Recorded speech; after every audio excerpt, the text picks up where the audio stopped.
साधकों, आज हम लेकर आए हैं वो रहस्य जो सदियों से केवल तांत्रिकों के मन और श्मशानों के सन्नाटे में गूंजता रहा है। हीर चुड़ैल एक सुंदर परंतु अत्यंत शक्तिशाली तांत्रिक शक्ति जिसकी साधना से साधक को मिलती है, जो कि काफी शक्तिशाली शक्तियों में से एक है। और यह जो शक्ति है, ये माता धुआवती से जुड़ी हुई शक्ति है। इस वजह से इसका प्रभाव और भी ज्यादा बढ़ जाता है और ये बहुत ही प्रभावशाली हो जाती है। ये हर कार्य करने में सक्षम होती है। और चुड़ैल के हिसाब से देखें तो लोगों की सोच ऐसी होती कि बहुत ही डरावना स्वरूप होगा, परंतु इस शक्ति का जो दर्शन होता है वो बहुत सुंदर स्वरूप में होता है। 16 से 18 वर्ष के कन्या स्वरूप में होता है और काले वस्त्र ये धारण किए हुए रहती। और इसके जो बाल है बहुत घने और लंबे होते हैं। मतलब घुटनों तक इसके बाल होते हैं और दिव्य स्वरूप होता है। लाल टीका इसके माथे पे होता है और बहुत ही सुंदर स्वरूप होता है। हीर चुड़ैल के लाभ। इस शक्ति को सिद्ध करने पर क्या मिलता है? यदि यह शक्ति एक बार सिद्ध हो जाए तो वह साधक के लिए वशीकरण, उच्चाटन, मोहन जैसे षटकर्म करती है, भूत भविष्य की सटीक जानकारी देती है, गोपनीय तंत्र ज्ञान और सिद्ध मंत्र प्रदान करती है, साधक और परिवार की सुरक्षा करती है, गुप्त धन और खोए हुए रत्नों की जानकारी देती है, साधक को दिव्य आभूषण, सुंदरता और तेज प्रदान करती है और सबसे अहम अपनी एक दिव्य निशानी देती है जिसे धारण करने मात्र से ही साधना सक्रिय हो जाती है।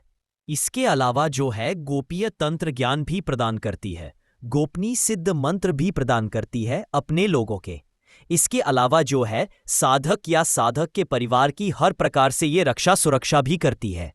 इसके अलावा जो है साधक के हर प्रकार के मनोकामना को भी पूर्ण करती है। इसके अलावा इसके लाभ की बात करें तो ये साधक को आओषण इत्यादि, दिव्य क्षण इत्यादि प्रदान करती है, साधक को इच्छित स्वरूप सुंदरता प्रदान करती है, साधक को गुप्त धन की जानकारी तथा उसको प्राप्त करने की पूर्ण जानकारी भी प्रदान। मतलब निशानी का मतलब अपने हाथ की अंगूठी हो गई, अपने गले का हार हो गया, जो भी हो गया, गले का माला हो गया, जो भी है ऐसी निशानी प्रदान करती है साधक को। तो उस चीज को साधक को बहुत ही अच्छे से संभाल के रखना है। उस चीज को जब भी साधक धारण करता है या धारण करती है तो वो शक्ति तुरंत ही साधक से जुड़ जाती है। उसमें फिर मंत्र का भी जरूरत नहीं होता है। इस कारण से जो मुख्य लाभ है वह मैंने बता दिया। इसी वजह से ये साधना को किया जाता है। हीर चुड़ैल को सिद्ध करने की विधि एवं मंत्र। अब हम इसकी विधि के बारे में बात करेंगे। विधि भी इसकी आसान है। देखिए, किसी भी शुक्रवार के दिन से शुरू किया जा सकता है। शुक्रवार के दिन रात 12 बजे से ये साधना शुरू होगी। 12 से 3 के बीच में, ठीक है। दिशा आपकी दक्षिण होगी। दक्षिण दिशा में जो है आप एक लकड़ी की चौकी बिछा ले या ना भी बिछाए, लेकिन उसके लकड़ी की अगर बिछाते हैं तो उसके ऊपर काले रंग का नया कपड़ा 1.25 मीटर का बिछा ले, या फिर डायरेक्ट फर्श पर भी आप नया कपड़ा बिछा सकते हैं। अब उसके उस कपड़े के बीचों बीच जो है आपको कांसे की थाली का पात्र आपको रखना है, ठीक है। अब उस पात्र में जो है आपको काला चावल, मतलब 1 मुट्ठी चावल ले ले। आप बिना टूटा फूटा हुआ चावल, उसमें काजल इतनी मात्रा में मिला ले कि उसका रंग जो है वो काला हो जाए, और उस पूरे चावल को जो है उस पात्र में पूरी तरह से बिखेर देना है। आपको इतना करने के पश्चात आपको 5 नींबू की माला बनानी है, ठीक है। कोई भी काले धागे से आप 5 नींबू गोद करके 5 नींबू की माला बना ले, छोटी सी माला बना ले।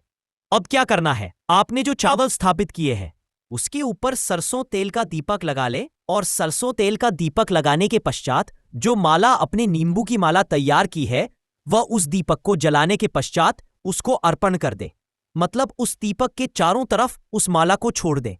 आप इतना करने के पश्चात आपको जो सिद्ध मंत्र शक्ति का, जो मेरे को भी शक्ति के द्वारा ही प्राप्त हुआ है, तो उस मंत्र का आपको 16 माला पाठ करना है। अधिकांश ये शक्ति जो है एक दिन में ही सिद्ध हो जाती है, और किसी वजह से अगर एक दिन में अगर सिद्ध नहीं होती है तो अगले दिन में नहीं करना है, अगले शुक्रवार में आपको दोबारा साधना करनी है। सेम वही नियम रहेगा, सेम सब कुछ वही रहेगा। इसमें काले हकीक की माला का प्रयोग कर सकते हैं। काले हकीक की माला से आपको मंत्र का पाठ करना है, ठीक है। 16 माला का तो अगर आप गुरुमुखी है या आपने दीक्षा ली है तो सबसे पहले दीक्षा मंत्र का 108 बार, मतलब 1 माला पाठ कर लें। आप इसके अलावा देखिए दूसरे अन्य किसी भी चीजों का पाठ नहीं करना, अन्य शक्ति किसी भी मंत्र का पाठ नहीं करना। आपको केवल अगर से दीक्षा लिए तभी उसी मंत्र का पाठ करिए, नहीं लिए तो कोई बात नहीं है। आप किसी भी मंत्र का पाठ नहीं करें, या धुआवती माता का मंत्र है या उनका जो बीज मंत्र उसका पाठ कर सकते हैं 108 बार। उसके बाद फिर डायरेक्ट जो ये शक्ति का मंत्र दे रहे हैं उसका आपको पाठ करना है। और हाँ, शरीर बंधन कर ले, सुरक्षा घेरा भी लगा ले, बस इतना जरूरी है। इसके अलावा और कोई विशेष नियम नहीं है। इसमें कोई भी विशेष नियम नहीं है। शक्ति प्रत्यक्ष हो जाने के बाद आप उससे वचन ले ले। वचन के पश्चात आप उससे कभी बुला सकते हैं और कभी भी अपना कार्य, मनचाह कार्य उससे करवा सकते हैं। अब जो इसका मूल मंत्र है, मंत्र ओम दर्शे अदर्शे न्यासम हीर चुड़ैल प्रभाते दुहाई ध्वावती माँ की। अगर आपने कभी ऐसा अनुभव किया है या साधना में रुचि रखते हैं तो नीचे कमेंट करें वो तान ओम हीर स्वाहा। और इस रहस्य को ज्यादा से ज्यादा साधकों तक पहुंचाने के लिए वीडियो को शेयर करें। हम फिर लौटेंगे एक नई तांत्रिक रहस्य के साथ। तब तक के लिए चैनल को सब्सक्राइब करना न भूलें।